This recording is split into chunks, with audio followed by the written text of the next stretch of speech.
Hey guys, thanks for listening to Kinda Dating, the comedy dating podcast where influential guests and I break down the dating world and try to figure out why the fuck do we all have commitment issues. Today's topic is keeping your relationship hot. Let's do this.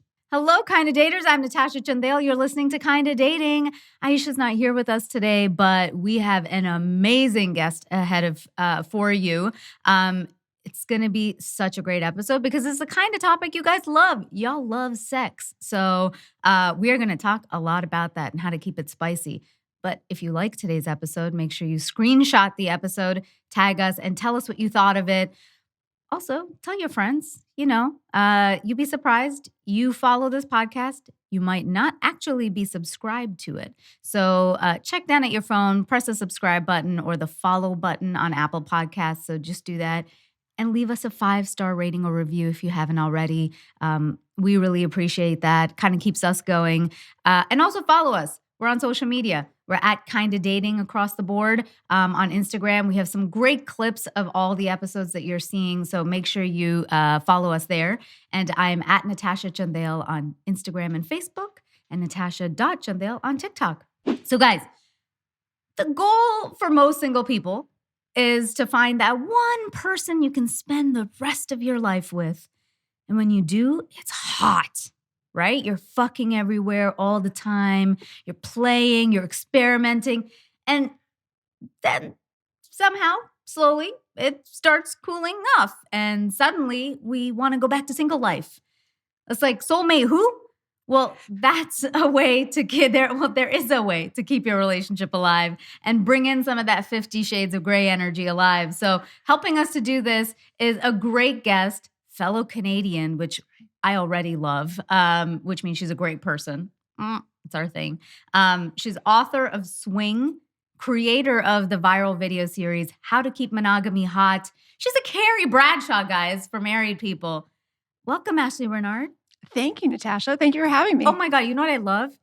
You just said Natasha the real way. I know, because I knew you were Canadian. So I was like, she's a Natasha, not a Natasha. Thank you. Yes, I know. Tasha and pasta too. Pasta. I do Which now. I don't say that. I do in real say life. pasta now. Well, I do too because I just can't get the weird looks anymore. It's true. I know. I also used to tell people that like we mix mayo and ketchup. And people think, I don't know. I found out, I think it might be a Canadian thing to put ketchup on eggs. Is it? Do you put ketchup on eggs? Of course. Yeah, because no American I know puts ketchup on eggs. I really adore my children, but there's been one time that I've considered maybe trying another family. And that's when my children would not accept ketchup on their mac and cheese. Oh, yes, that's the one. I was like, who raised you? That is the one. Everybody thinks I'm a psycho for doing ketchup on mac and cheese. Wasn't it the best when you were a kid when you would just squeeze it all over and then stir it and it would just get all it would the mix color in with the so cheese. Exactly. I mean, if you want it to be really orange, it's ketchup. It's so true. And people think that's disgusting. It's clearly a Canadian thing. But when everybody does say it's disgusting, I'm like, guys, if you eat a burger, it has cheese on it and you mix ketchup with it, right? So it's not a weird tomato concept. And cheese is like hello, Italy. Like, I mean, everybody does it. And Canadians just did it, cheap and fast and okay. Oh, right? And that Kraft mac and cheese with ketchup. Well, this is a plug, Kraft mac and cheese. Maybe you should sponsor this episode. I think that would be a good idea. Yeah. That would be great. Bring it back. Yeah. Bring it back. Oh, maybe we could get like a Heinz and Kraft. Ooh. Oh, combo. Like, okay, call us. Yeah, please. Well, Ashleigh, I'm so excited to have you here because you have this really great book and such a great perspective to relationships and kind of that keeping it spicy, which is so important. Before we get into all of that, we have to ask, single or in a relationship? Married. And I've been with my husband for 20 years. Wow, that's 20. Like an anomaly. Oh my gosh. Girl, also, you look like you're like 25. So it's the Botox. It really, really works. It's amazing. It's like effective. I can't even see it. Well, and I was a choreographer for so long, so I didn't want to do anything to my face because I thought, how am I going to teach my athletes? I coach synchronized skating. How am I going to teach my athletes and performers what kind of expression I want? Yeah. It's like an acting coach who couldn't move their face. I was like, I have all these lines on my forehead from the time I was in my 20s. So once I retired from coaching, I got my Botox and damn, I love it. Because now it's fun. I used to be a dancer. So I was part of a dance company in Toronto and I get all of that. Like there were things I would never do when I was a dancer. Now I'm like, what? I don't give a Well, I mean, this is like a perfect place to start because like the discipline required in some of the activities we choose as kids can really set us up for success and also really trip us up in relationships because we are just so hard and fast to our rules. That's interesting. I actually never thought of that, but you're right. You know who else said that recently? I heard in an interview, Kevin Hart. Oh, and what did he say? So he was saying that when he was a kid, he actually did not participate in extracurriculars. And he says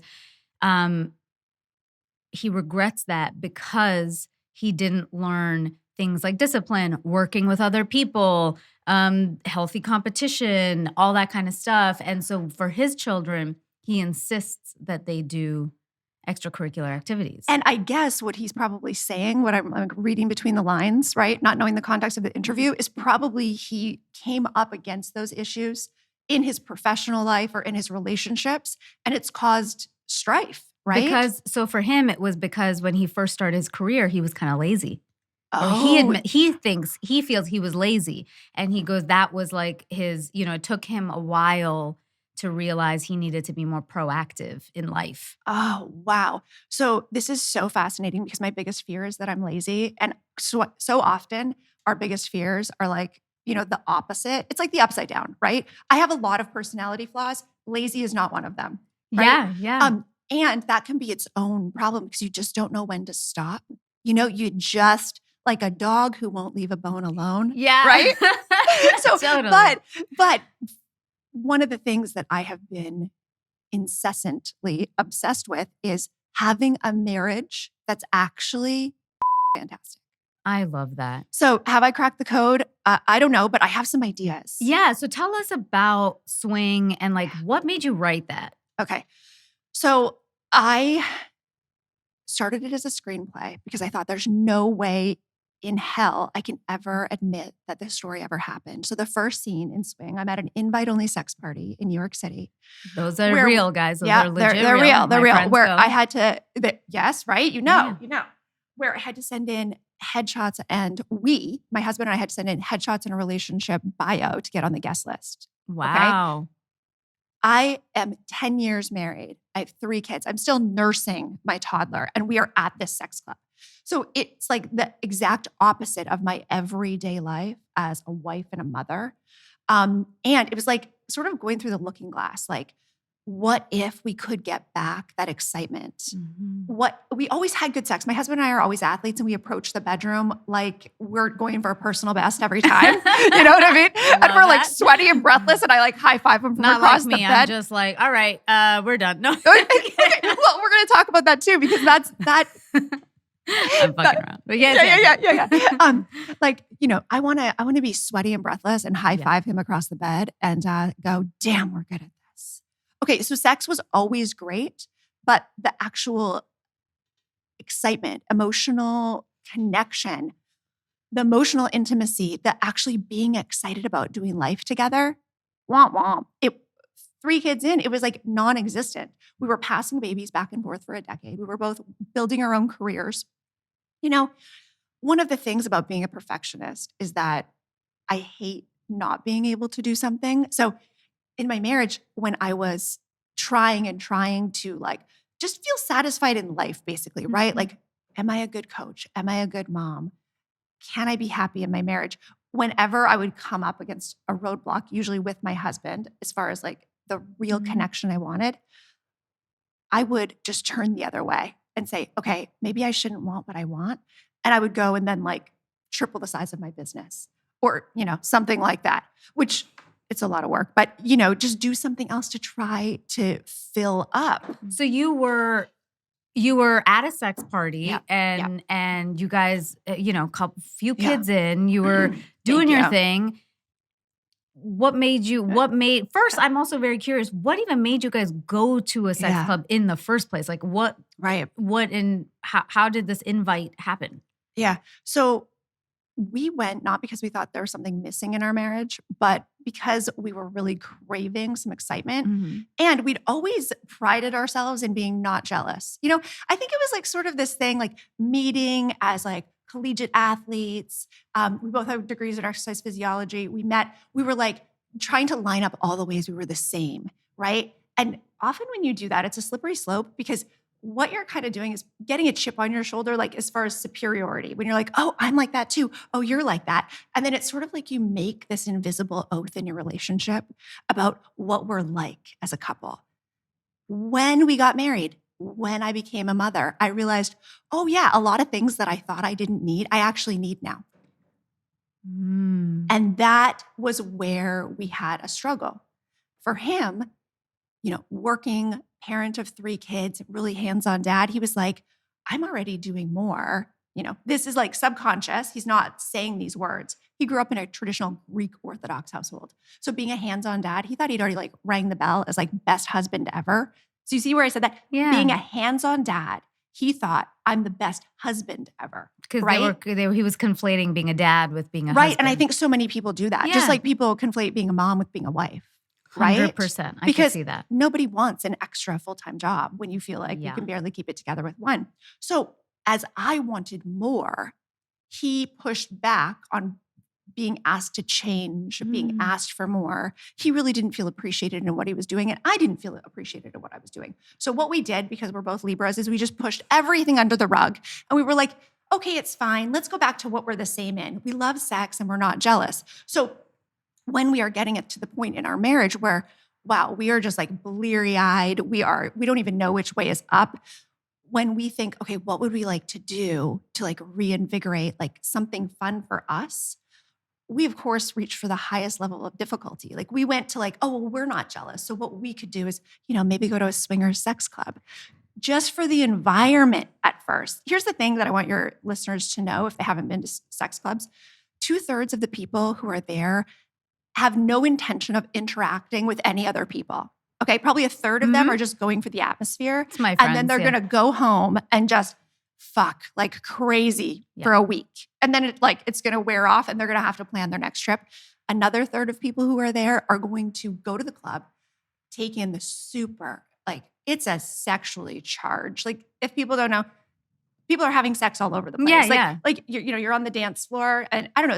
It's like when the clock strikes 11, somebody has their pants down, a woman's down on her knees, giving a blowjob right beside you on the dance floor. Yeah. And it's shocking because you don't usually see that in real life. It's like live porn, and it's like, what is happening? It's almost like, especially being a parent of little kids, like to go somewhere where it's just about adult fun. It seems like you are like in the twilight zone because everything in your life is about making things exciting and comfortable for your kids. Okay, so some people just go there for the atmosphere and then maybe they'll sneak into a back room and have sex with their partner. Often there are windows and you can keep the curtain open or closed. So surprise, no surprise. I was a figure skating performer and coach for so long. I'm an exhibitionist. I love that. I love that curtain open. Yes, right? watch me. Yeah, watch me. And that's the thing that then if my partner's going down on me and I'm climaxing and I see eyes in the window, I mean, it's just a very, very charged environment. The last 1/3 of people who go there are actually looking for some interaction with another couple, whether just the women are going to kiss or they're actually going to go to a room together, all 4 couples. And maybe usually there's just like cross touching or a little cross play. To get all the way to full swap is something I aspired to right away. And I'm the world's worst attempt at swinging. Listen, I just do the opposite. There's no right or wrong to right. It's just what you're comfortable with. It was. But what I wanted and what I got were 2 different things because I realized really quickly, oh, wait, this is so incredibly exciting, but it's not just the excitement that I'm going for. It's actually this attention from other men in a way that just felt so focused. And that was something that I really wanted from my partner, but he was giving so much attention in general to like just the family and the kids that focus on me. I actually felt really embarrassed for wanting it. But then when I started to get it from other people, I couldn't go back. You know, when you like Yeah. realize something and you can't like unhear it or unsee it. And that's what led us on our journey to like wondering if we were meant to be monogamous, the two of us. I don't mean in general humans, because I don't really know or care if humans are wired for monogamy. The way we're set up in society, most people choose it. So that's what I want to do now is help people figure out, can we really do this long term? Totally. I mean, and I appreciate you saying that because sometimes people are always trying to crack some code and figure out like, biologically, are we all meant to be? Who cares? You know, just do what works for you and like live and let live. It doesn't have to be, but a lot of people like to justify their point of view as everybody so that they feel good about their own choices. But the truth is just do what works for you. Do what works. And even my husband and I, like we are monogamous and we're jealous of people who aren't and who make it work. Yeah. Because it's not a good match for us. It's not, personality types of thing. It's just not. It's too complicated.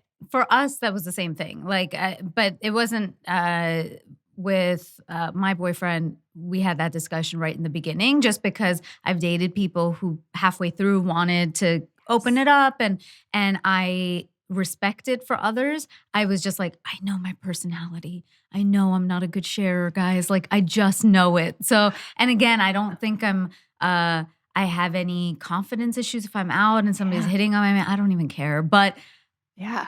And so the reason for me, that actually like being there, I was like, I know I'm going to be annoyed. Yeah. So here's the thing. I'm not jealous. Yeah. And actually the thought of my partner with someone else like is a turn on. It's something I fantasize about. But I can't just have a taste. I go all in on everything, which is something I love about myself. It's like, you know, I go down some weird rabbit holes when something like comes across my radar. But when I want to learn something, like when I switched from skating to writing and publishing, I mean, I can assimilate information really quickly. I go all in, like jump in. For me, I know that thrill of an attraction of a new relationship is so delicious that anytime something was going wrong in my life and I should do some inner work or some evaluation, I would just want to go get a new boyfriend. Like it would just be a bit of a train wreck. I would just be like, swipe, you know? And I would love to be a present mother and I would love to be a healthy human. So yeah, that's the reason it's not a match for me. So just for the listeners, like there are a lot of reasons why. And I love that you and your boyfriend talked about it beforehand. I just want to open up the conversation for people. Like a lot of people think, especially swingers, right? Like when they think like swingers parties or like watch parties or key parties, like from the 70s, it has this like womp womp, like porno, like shady like kind of boogie skeezy. nights, Yeah, boogie nights vibe. And I just wanted to kind of demystify that for people without further stigmatizing non-monogamy.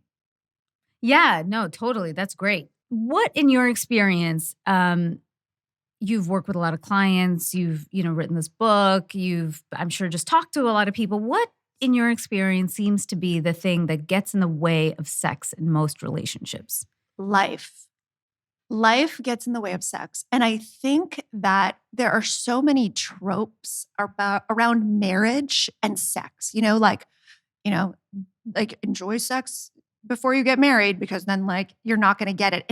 And often it has this connotation like women are only going to put out until they get the ring or something.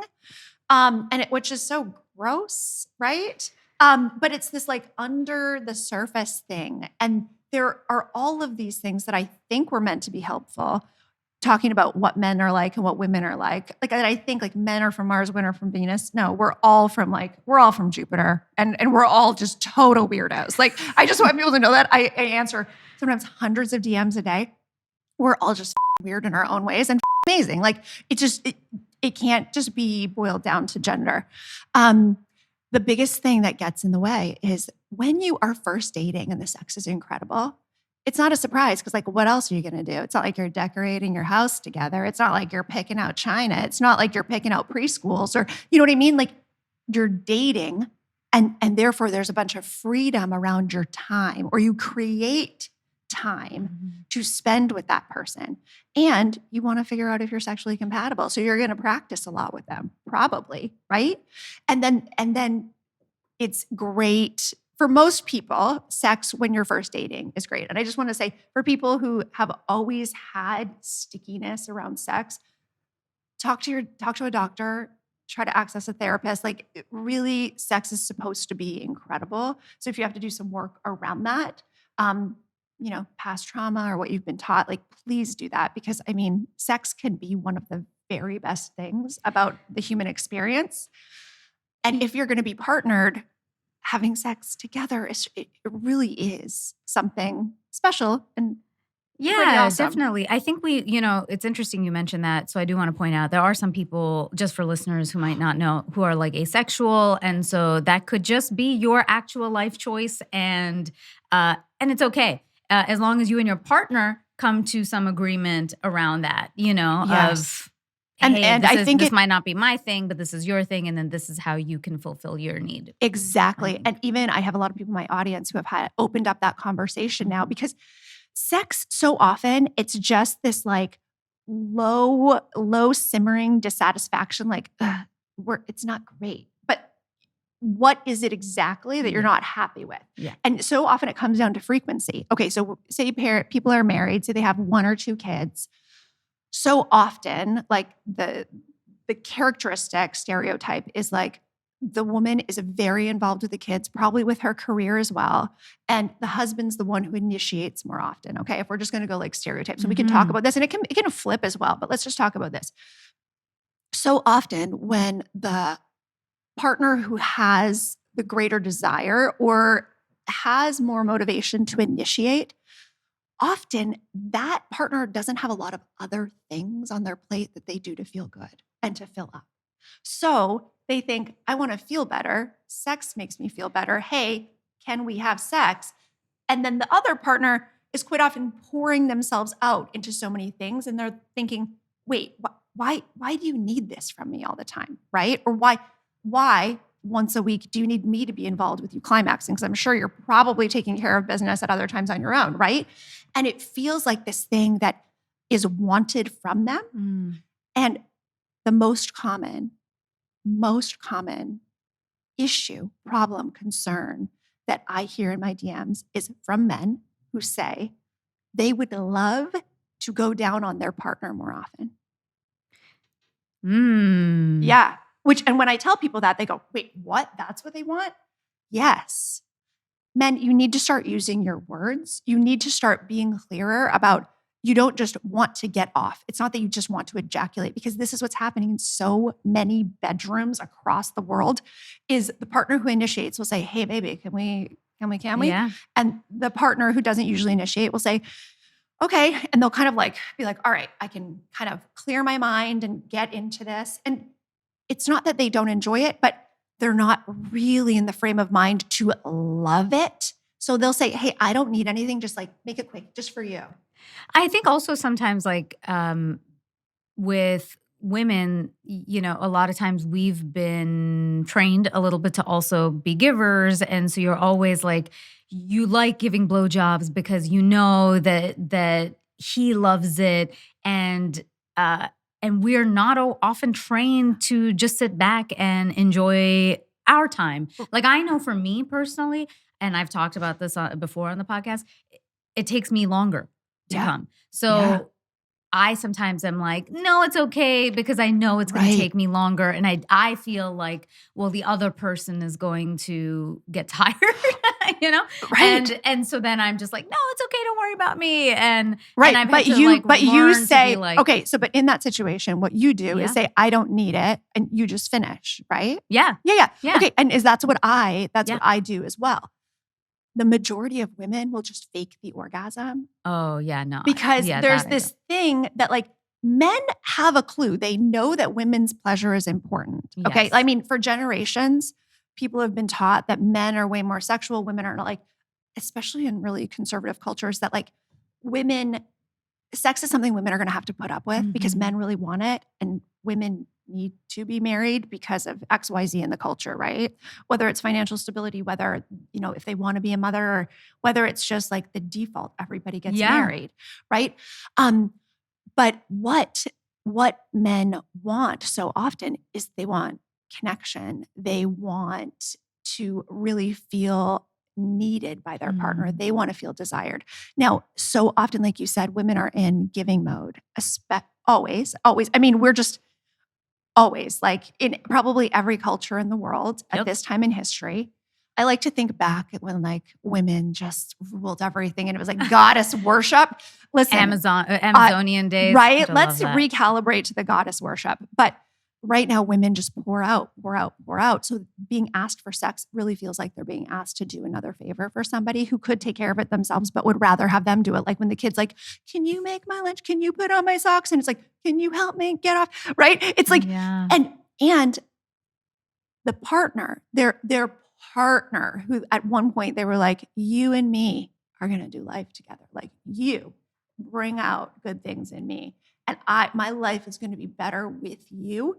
They start to think like, oh my God, how many kids do I have? Right? What we really need to shift into is women in receiving mode more. Like the divine feminine receives, right? But so many women are really in such a more proactive role. And I'm not saying you need to be like submissive. That's not what this is about.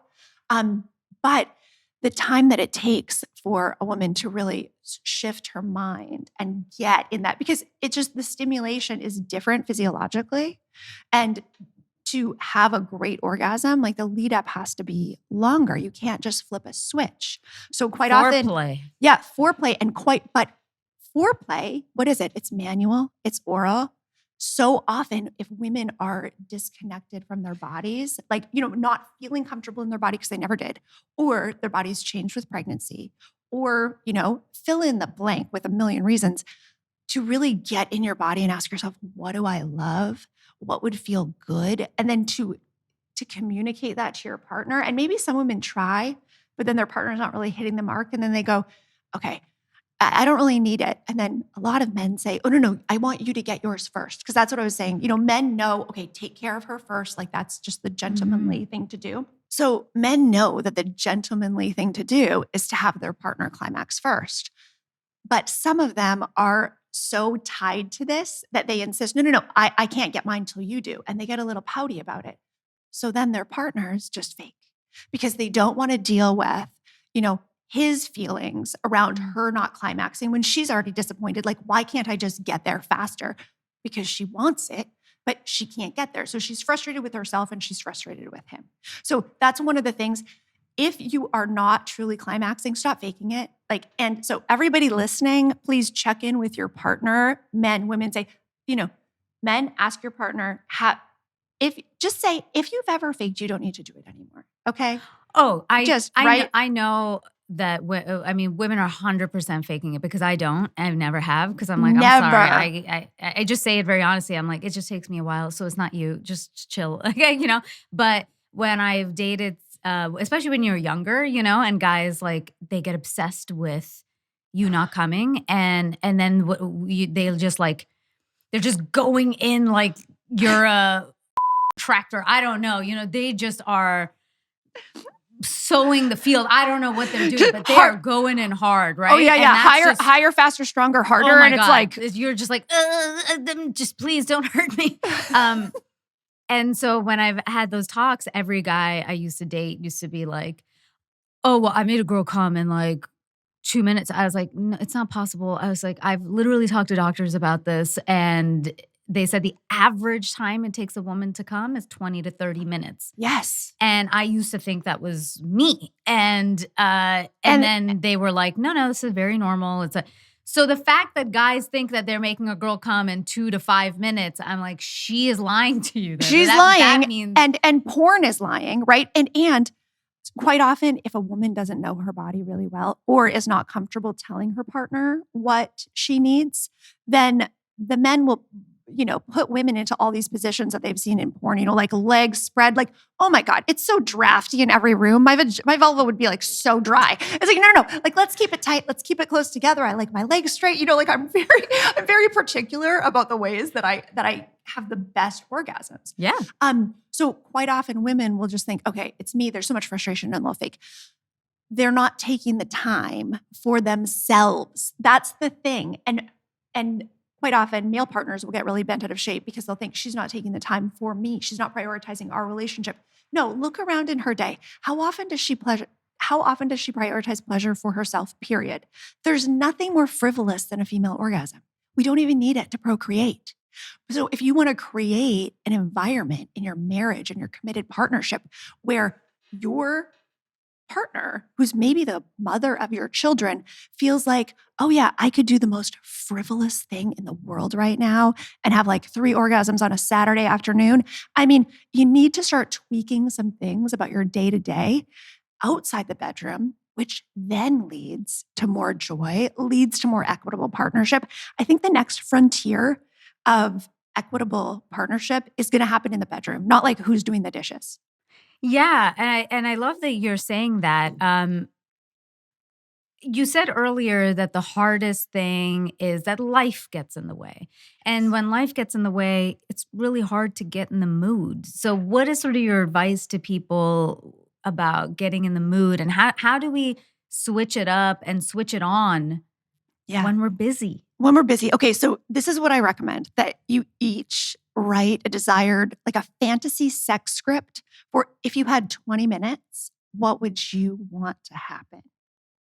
And if you had 2 hours, what would you want to happen? Like best sex ever in 20 minutes. Like what would it look like? Okay, so I've had couples do this, and I have free challenges on Facebook, and they'll ask their partner. And so often it's just the question, right? Like you ask new questions, you're going to get new answers.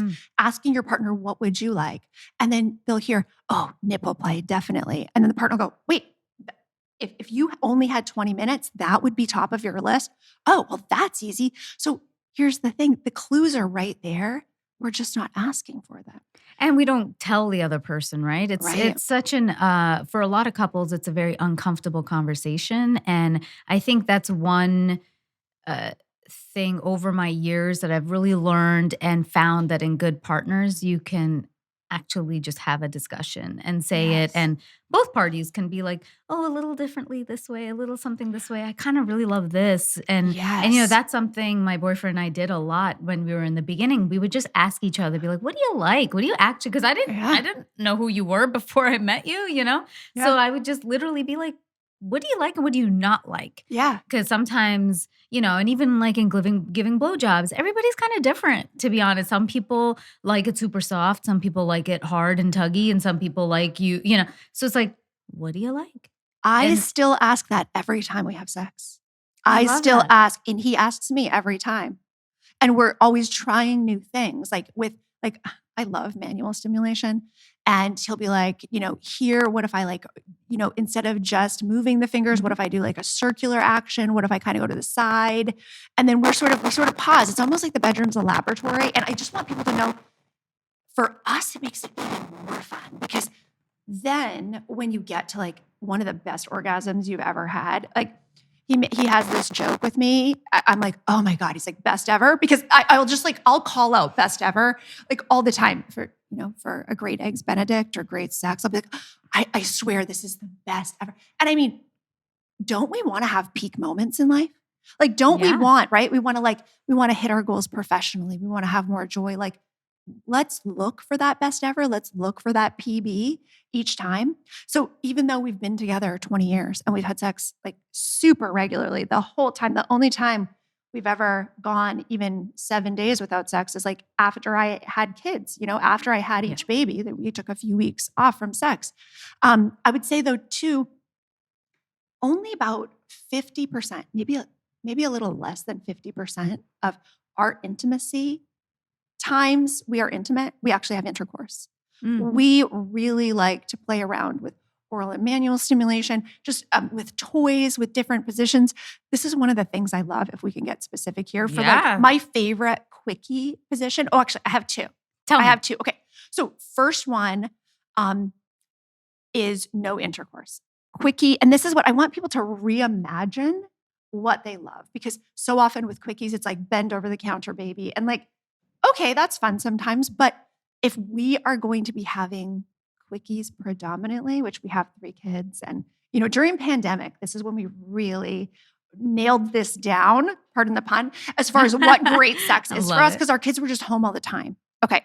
So one of our favorite Quickie positions is me laying on my back with the magic wand, and I control my toys because I love to control my climax, and my partner loves to control his climax. So he always pulls out and will finish with his hand because he wants, if we're doing it, he wants it to be like the best. And not everybody's like that, but I just want to just give those details because some people have never considered that. Some men have never considered that they could finish with their hand when their partner's there. Yeah. And honestly, I only have semen in me if I'm trying to have a baby. I was just going to say, I mean, I think a lot of people do the pull-out technique. Well, yeah. Well, and I'm raising 3 boys, and I've told them that it is 100% their responsibility whether or not a pregnancy occurs. Like, if you don't want to have a baby, don't put sperm anywhere that a baby could grow. It's so easy. I'm like, it's so easy to keep someone not pregnant. Like, I can't even tell you how simple it is. Don't put sperm in a fucking vagina. Okay? Don't do it. But also makes it easier for quickies because I'm not like wet and sloppy after. I mean, don't want to say sloppy. No. I'm not wet or dripping. Yeah. Like, I just wipe off and I go back to my day. Okay, but back to this position. I'm laying back. I'm using the Hitachi wand, or magic wand. He kneels at my head, like up by the pillow, and I turn, and then he puts his penis in my mouth for oral for him. Nice, yeah. And I can look right up at him. So we have eye contact. Love it. Eye contact during a blowjob took me a long time to work up the courage for with my husband. I've never done it with anybody else in my life. I saw this like Jenna Jameson video once, and she's like, best advice I give you is like, look up when you're giving head. They love that. I know, but isn't it kind of like— Sometimes it's like an awkward position. Well, that's for the thing. Your neck. And it's a little personal, you know? I actually never care about the personal. It's just like literally, I'm like, sometimes it hurts my neck. Okay, so here, this is like a pillow princess. You're like just eyeing. This is like a pillow princess pose. I'm like be. back. I have my silk pillowcase under my hair. Like my hair's not even getting messed up. I can go right on Zoom after. And his penis goes more into my cheek than my throat. But then he sees it there, which he thinks is like the hottest thing ever. They also love that. Yeah, they do. I have some lube on my hand, so I'm like playing with his balls. And I have 3 orgasms. And every time I come, when he has his penis in my mouth and I'm climaxing, he thinks he's the king of the world. Like, I swear, he's like Leonardo DiCaprio on like in front of the fucking Titanic. He's like, I'm the king of the world, right? But kneeling beside me and I have my head on my silk pillowcase. So, but it's just a very visually stimulating, like high intensity engagement. Our other favorite Quickie position, and this took some flexibility for him. He could not execute this when we first started dating.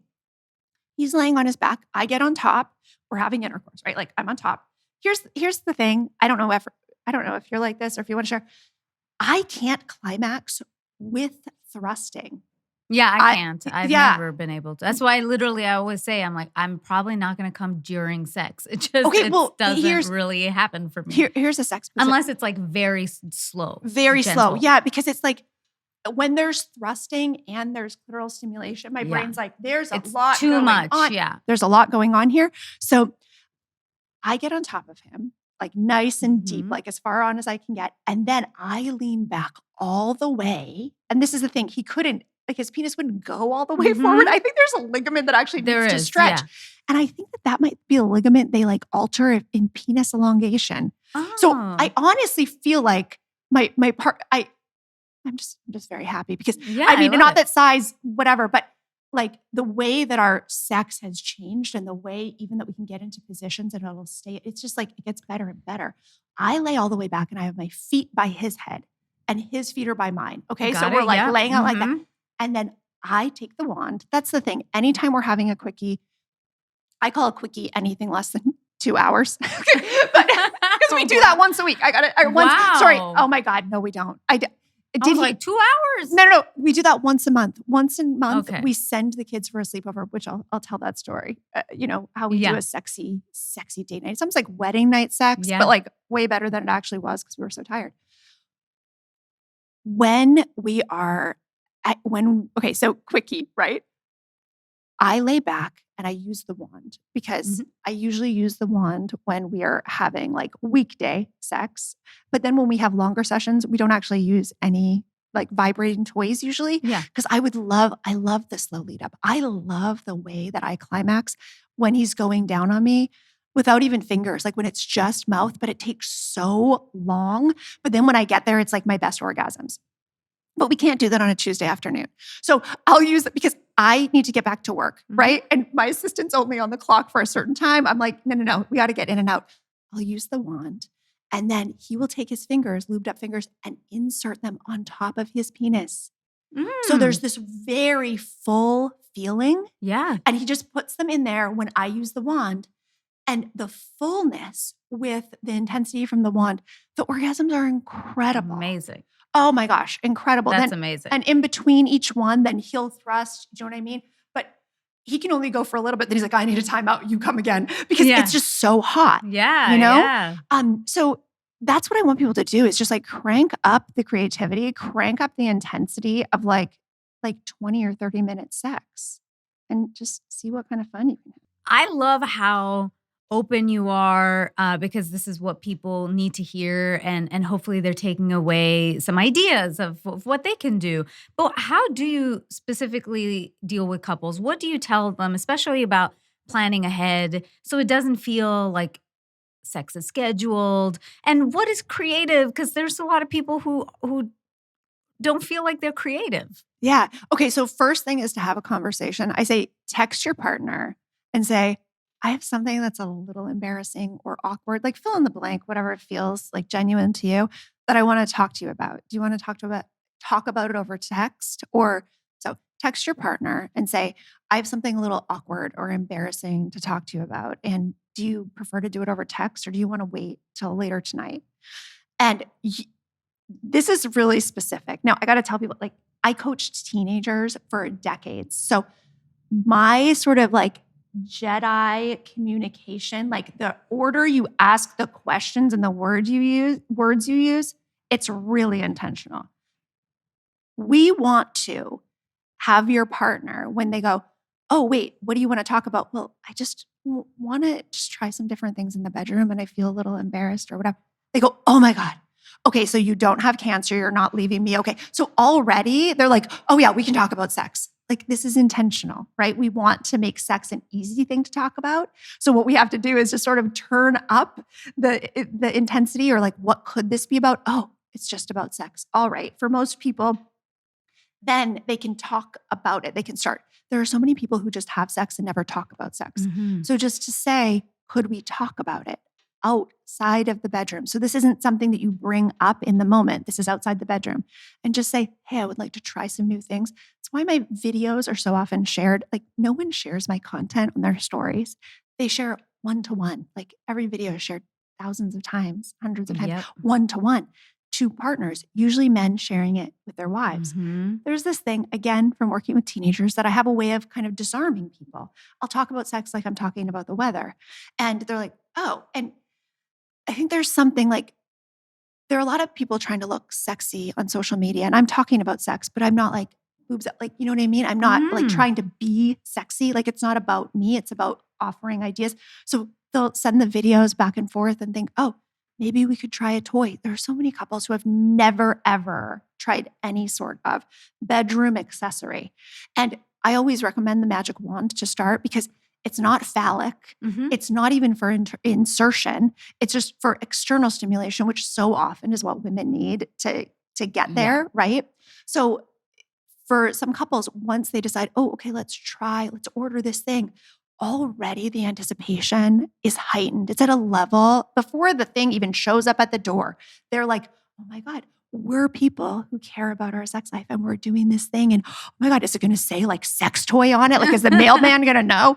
No, it's discreet. Okay. But there's like, it's heightened excitement and it's like a little secret even before they've gone in the bedroom again. Okay. Kind of getting on the same team again. So often in parenting, so often when making financial decisions, if you're cohabitating, it can really feel like you're at odds, like you're looking at things through a different lens. So just getting back on the same page is really helpful. Yeah. And how do couples, though, compromise when one might want to try something, but the other doesn't?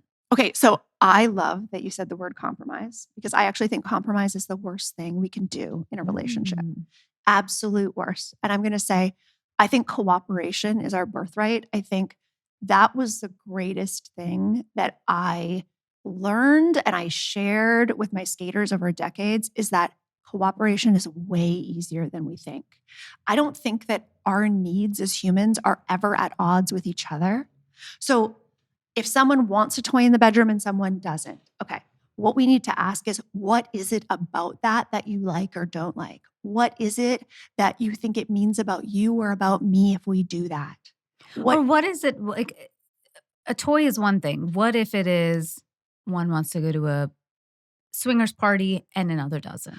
Especially like that level, I think it's really hard. And I've actually had messages from people asking me that. They're like, you try to be like, they tried to communicate with their partner, they tried everything, but the other person just doesn't want to do stuff that they want to do. And then they're like, but then is it cheating if I jerk off to my ex's picture or something, Right. because they're just trying to fill a void. Right. Okay. So this is an excellent question, and a common question I get in my DMs, because people have read Swing and they know that I'm not, non-monogamy didn't work for us, but I am very complimentary of the lifestyle. If you want to learn incredible things about yourself and your partner very fast, dip your toe in non-monogamy, because it's like a crash course. Like the way you have to communicate is going to be, it's like the X Games of communication before you even walk in the door. Like, just like different scenarios. So one thing that I hear, men will reach out to me after they've been in non-monogamy, specifically like cuckolding or hot wifing. Like when a married couple has brought another man into, or men at different times, into a hotel or their marriage bedroom, and the other man has had sex with their wife. Okay. And this is something that was super exciting for both of them for a while. And then quite often the wife will say, I am not into this anymore. And the husband has a really hard time with it. He misses it so much and wants to be respectful because this is his wife's body, but really misses it. And even in that situation, I don't think their needs are at odds. We need to actually look at, what is the need underneath having your incredible, beautiful wife who you adore having sex with another man? What is it there? Okay, there are a few different things. And I asked them, I said, really ask yourself what it is that you're missing.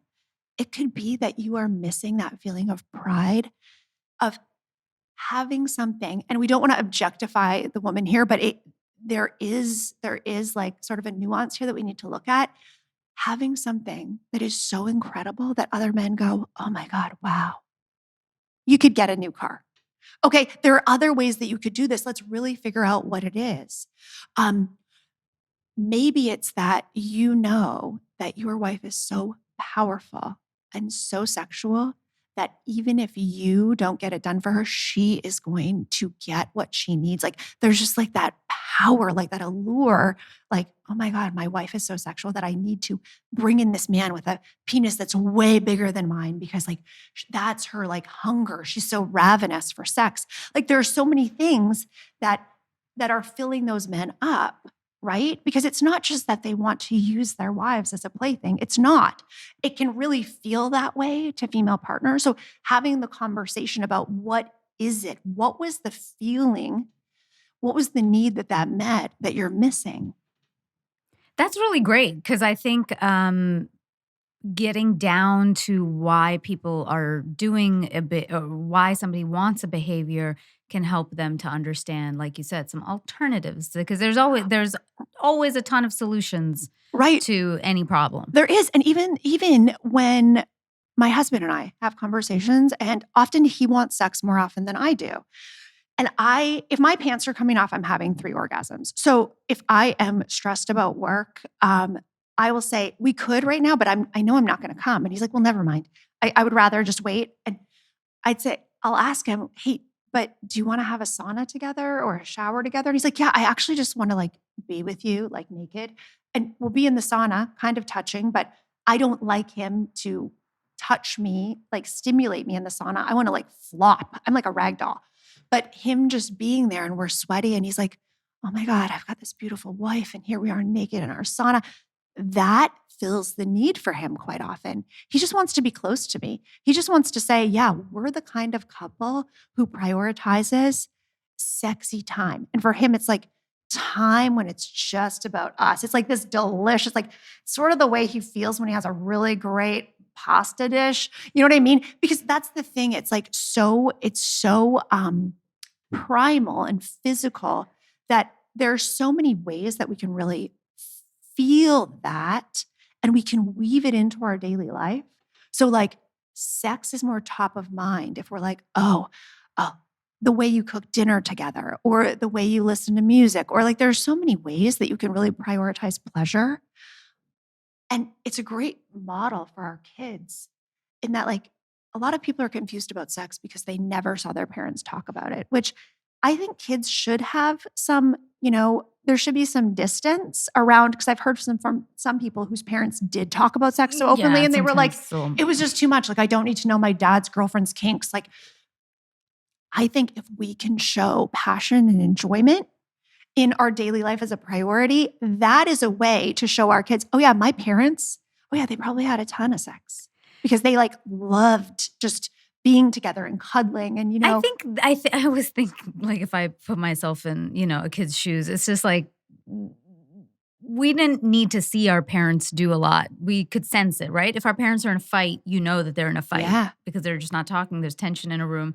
And conversely, when your parents love and respect each other and are into each other. But it doesn't necessarily have to be like parents, having sex talks with their kids all the time. No. It's just that they can see that their parents are passionate about each other and playful. Holding each other and playful. That's the thing that often if relationships have got kind of cold and disconnected or resentment's been building up, often playfulness has to come before passion. Playfulness has to come before passion. And there are a lot of ways to do that. I actually have had to train myself in playfulness to get out of workaholic mode. And some of that, I challenge myself to do things that I'm really not good at, and I'm going to look like I'm a fool. So I'll enlist my kids like, hey, I really want to try things that I'm not good at. Can you pick some things? So I go to the batting cages with them, and I'm actually better than I thought. But like doing something like that is actually, that's brave for me. So anytime we can do things in life, and it's going to be different for everybody, where we're more playful and we're braver and we're just like willing to try. I mean, that's growth mindset, isn't it? It really is. And it's way more fun than just doing everything the same old way every day. Oh, that's probably going to be our clip for for this episode for sure. I mean, before we wrap out, I think the one thing that couples in general, I'm sure, must have a problem with, or how do we overcome this? I know this is one of my personal things is scheduling is always great, right? Planning ahead is a thing, but sometimes you just want it to be spontaneous. So, and that's that difference of when you were first dating, it was spontaneous. You just were sitting next to each other on a couch and suddenly you went to fuck. You were standing in, out in a car and you want to fuck. But like, how do you do that now? Okay, but I want to ask you, is it really spontaneous when you're first dating? Because for me, every time I hung out with my husband, like, I was going to say after hours, but no. Every time I hung out with my husband, we had sex. It was planned. We knew, right? And nobody's better at planning sex than like young adults or teenagers who are sneaking around. That's so true. I just want to get clear, because a lot of people, because when you're hanging out, especially when you're dating somebody, you're like, by the end of this night, I'm a fuck. Yeah. Or, and the anticipation when you haven't had sex yet and you're like, is tonight the night? Or how far are we going to go? I mean, there's just that excitement, right? And there's that pull. But it was pretty planned. Here's the thing. If you can dial up the playfulness and the passion in your everyday life, you are closer to the pot boiling at any moment. Mm-hmm. At any moment.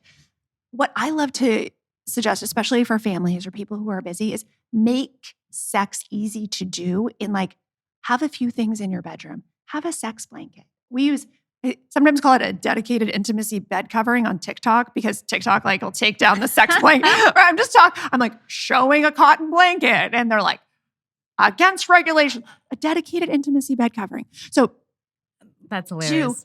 Toss over the bed so that it can, for me, it's really great being a mom. I like my kids to make their beds and we can go in and have sex and the bed stays made because we put the bed. And then I'm really particular about the kinds of cloths I use on a table or on a floor or what. And having a blanket that is just for intimacy, then I can wipe myself up and whatever and feel like this is clean, everything, Yeah. and then we just toss it in the laundry. Also, it allows us to use lube and body oil more often and more freely, because that's one of the things that can get me there faster is if he's like giving me a little massage, say 90 seconds. 90 seconds, I lay face down and he's like rubbing my back and kind of kissing my neck. Okay, baby, like, right? You're in. Right. So it's just having a few things around. And then I think having a great toy. I would love for all women to be able to climax on their own without a toy or with their partner without a toy.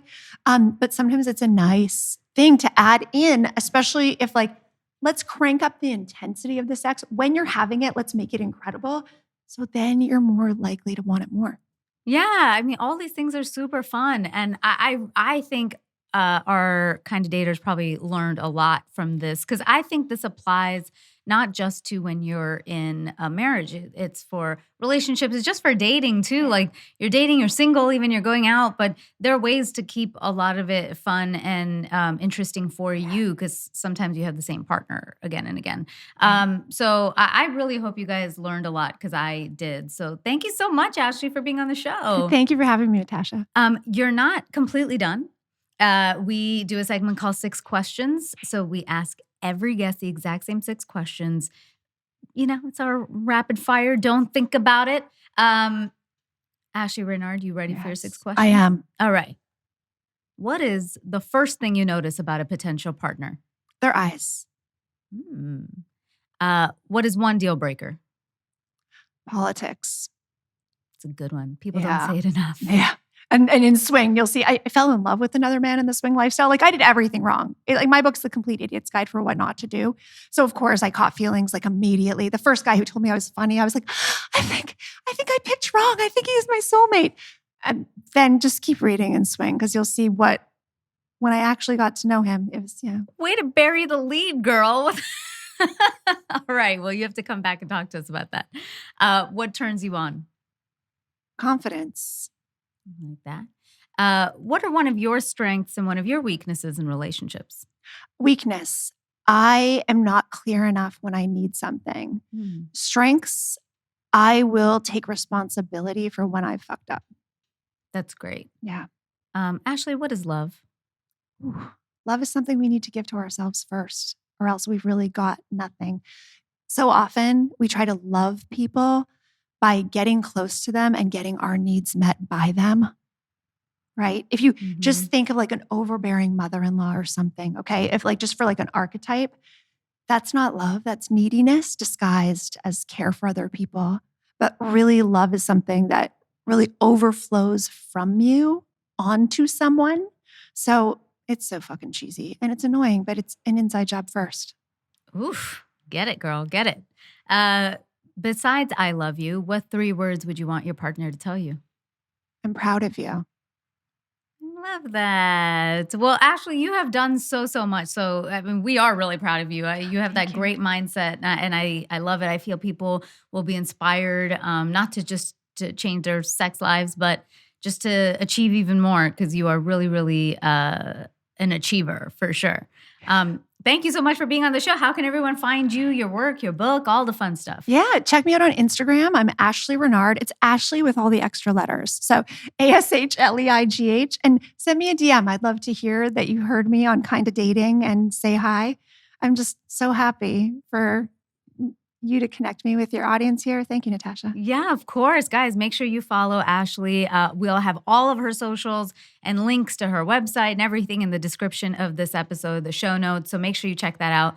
Also follow us. We're on social media. We're at Kinda Dating across the board. I'm at Natasha Chandel on Instagram and Facebook, Natasha.Chandel on TikTok. Hey guys, thanks so much for downloading this episode. If you like something you heard, screenshot the episode and tag us on social media. We want to hear from you. Finally, I know it seems tough out there, but just try. Till next time. I hope you guys enjoyed that video and check out our next one. Thank you so much for watching, and please subscribe to this channel for more amazing dating, love, and relationship advice from me and so many expert guests. Follow us on socials. We're at Kinda Dating across the board. I'm Natasha Chandel, so you can find me too if you like. And join our newsletter on www.kindofdating.com for lots of exclusives. See you soon.